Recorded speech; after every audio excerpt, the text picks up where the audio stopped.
Pero mientras ellas iban a comprar, vino el esposo, y las que estaban preparadas entraron con él a las bodas y cerraron la puerta. Después vinieron también las otras vírgenes diciendo: Señor, Señor, ábrenos. Mas él respondiendo dijo: de cierto os digo, no os conozco. Esto es increíble, mis hermanos. Se evidencia entonces, acá es donde quiero que meditemos, en esta parábola en particular, ¿en qué momento se evidencia que unas eran sensatas y otras insensatas? ¿Se evidencia mientras esperaban? ¿Se evidencia mientras aguardaban la venida del marido, del novio? ¿Se evidencia que eran sensatas e insensatas cuándo? Solo en el momento en que llega el novio, cuando es necesario que se levanten y ardan sus lámparas. La realidad de que 5 vírgenes sensatas entran a las bodas es contraria a la realidad de que el novio excluya a las insensatas. La realidad es que el Señor Jesucristo en su gloriosa venida excluirá a todos los que aún no se han convertido. Alguien podría decir: ¿cómo así? Me parece que estás hilando muy delicado. ¿Cómo llegas a esa conclusión? Yo no estoy llegando a ninguna conclusión apartándome del texto. Es en aquellos momentos donde ellas se vayan por aceite y el novio entra y se cierra la puerta, con la puerta cerrada, vienen estas vírgenes insensatas, que son tan insensatas que golpean a la puerta e interrumpen las bodas, al punto de que el Señor, el novio, tiene que interrumpir la boda y tiene que ir a la puerta, y sin abrirla, escuche lo que ellas dicen. Y ellas le dicen: Señor, Señor, ábrenos. En las Escrituras, en varias oportunidades, se ve esa repetición de 2 veces el nombre. Señor, Señor. Simón, Simón. Ah, hijo mío Absalón, hijo mío Absalón. Padre mío, que fue lo que le dijo Eliseo a Elías cuando iba a ser arrebatado. Y todas las veces en que en la Escritura, tanto en el Antiguo como en el Nuevo Testamento, se usa esa figura literaria de que 2 veces se usa el nombre, es una figura literaria que quiere expresar una intimidad con la persona que se habla. ¿Correcto?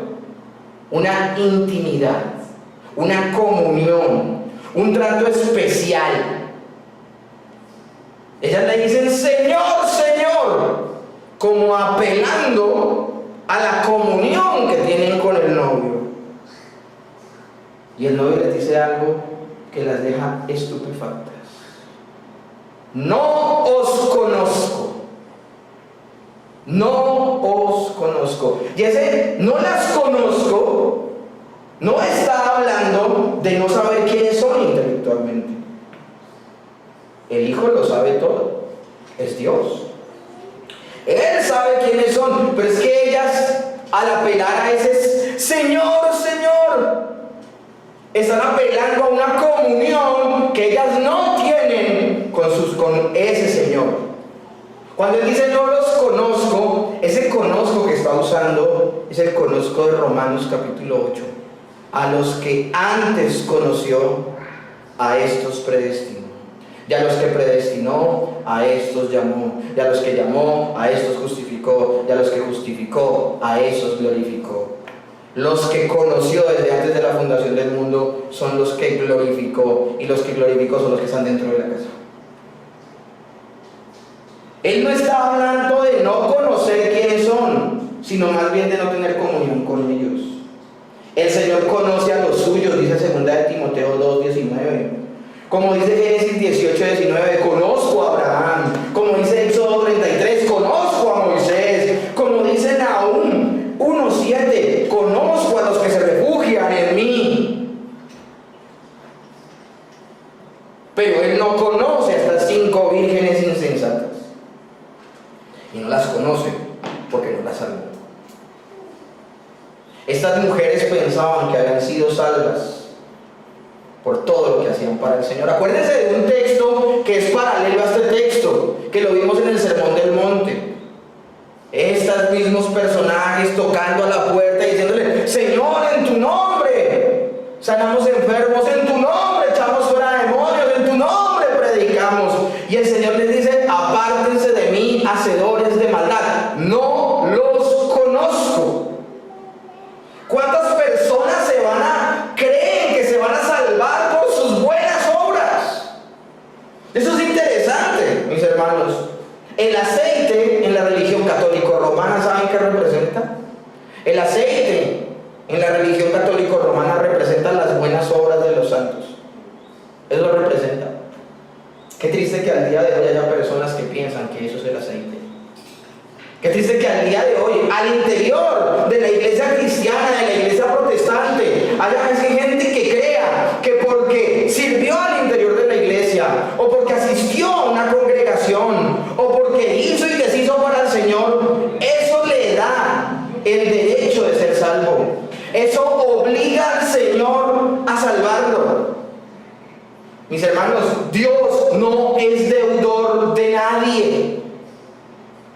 Dios no le debe nada a nadie, y la salvación, según en Efesios 2 del 8 al 9, no es por obras, sino por gracia, para que no nos gloriemos, sino que la gloria sea del Señor. Y la gracia no es una deuda que el Señor tenga con la humanidad. La gracia es un regalo de Dios a la humanidad. Alguien podría decir: entonces, ¿qué es el aceite para nosotros los cristianos, los protestantes? Lo que dice la Escritura, y en la Escritura nos muestra que el aceite es una representación ¿de qué? De la presencia del Espíritu Santo. Una persona que no tiene el Espíritu Santo seguirá viviendo en su antigua manera de vivir. Seguirá siendo oscuridad, seguirá siendo tinieblas. Es la presencia de Dios en el creyente la que hace que el creyente pueda hacer luz. En virtud de su gracia soberana, el Señor desde la eternidad ha reconocido a los que son suyos. A su debido tiempo los hizo receptores de su amor y comunión. Es decir, en un momento dado, las personas van a escuchar el mensaje de salvación. Y al escuchar el mensaje de salvación, entenderán y lo abrazarán. A quienes no han rendido sus vidas al Señor, porque no significa para ellos nada, no estarán preparados, mis hermanos. El momento para evaluarnos nosotros, miren, escuchen esto, el momento para evaluar nuestra condición, si es una condición de luz o de tinieblas, no es cuando el Señor venga, es antes de que el Señor venga. Porque cuando el Señor venga, ya no es un momento de evaluarnos en cuanto a que tengamos la oportunidad de decir: ¡ay, no tengo esto! Adquirámoslo. ¿Qué pasó con las insensatas? Intentaron adquirir algo que ya no pueden adquirir. Porque llegará un momento donde la autoevaluación ya no valdrá de nada. La autoevaluación es aquí, es ahora, es mientras tienes vida. Hay gente que dice: no, yo me arrepiento antes de morir. Pues 5 minuticos. ¿Tú qué sabes si tendrás 5 minuticos? Mis hermanos, el momento de evaluarnos es aquí y es ahora. No importa el tiempo que lleves en la iglesia, no importa cuánta Biblia sepas. Lo importante es, si tú crees que tienes luz por ti mismo, estás perdido. Pero si tú entiendes la completa y absoluta dependencia que tenemos de nuestro Señor Jesucristo, entendiendo que lo único que hay en ti es maldad, y que solo habitando Dios en tu vida es que podrá haber en ti bondad y podrá haber en ti luz. Si no entiendes eso, si no entiendo eso, lamentablemente la puerta de la gracia se cerrará irrevocablemente para mí. Eso fue lo que sucedió con estas mujeres. Así que la lección es Mateo 25:13: velad pues, porque no sabéis el día ni la hora en que el Hijo del Hombre ha de venir. Habiendo ahora estudiado la parábola, mis hermanos, y habiendo fijado nuestra atención sobre su lección principal, que es la necesidad constante de estar preparados, y la forma de estar es ser conscientes ¿Pero conscientes de qué? Conscientes de que no tenemos luz en nosotros mismos. Y esa conciencia nos lleva a rendirnos a Dios, a evidenciar nuestras tinieblas y buscar en Él la luz, la vida, la regeneración, el nuevo nacimiento. La hora de reconocer que no tenemos aceite para alumbrar no es cuando Él vuelva por segunda vez a irse la tarde o cuando muramos, sino que el momento para evaluar si hay luz o no en nosotros es durante este peregrinaje en nuestra vida. Solo su luz nos hará conscientes de nuestras propias tinieblas y por su Espíritu seremos lámparas con presencia constante de aceite, porque el Espíritu Santo permanece en nosotros. El Espíritu Santo permanece en nosotros. Mis hermanos, con corazones y vidas siempre consagradas al Señor, aquí y ahora velaremos. Concluyo con esto, mis hermanos. Nos corresponde entonces preguntarnos, en armonía con esta aplicación principal, ¿cuáles son algunas verdades secundarias que nos enseña la parábola? Probablemente la siguiente: todos los que profesan creer en el Señor Jesucristo son semejantes en muchos aspectos. Van a la iglesia, sirven en ella, conocen las Escrituras. Todos son conscientes de que Jesús volverá. Todos están en camino de encontrarse con el esposo, es decir, con Jesucristo. Sin embargo, acuérdense que la parábola, por todo el tiempo, hasta el verso 10, evidencia que unos son insensatos y otros son sensatos. Sin embargo, los parecidos son superficiales.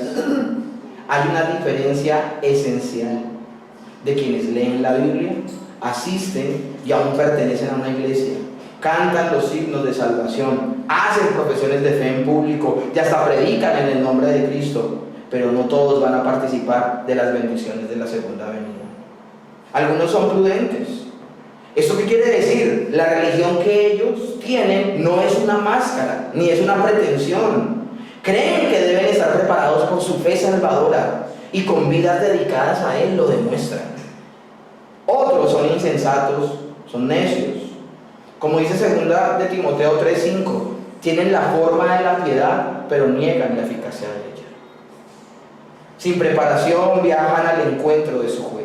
Imagínense uno pasársela 30, 40 años en una iglesia esperando la venida de Cristo y que la vea, y que cuando vea a su Salvador, realmente su Salvador es su juez y lo condene, porque realmente solo fue religiosidad lo que hubo en su vida.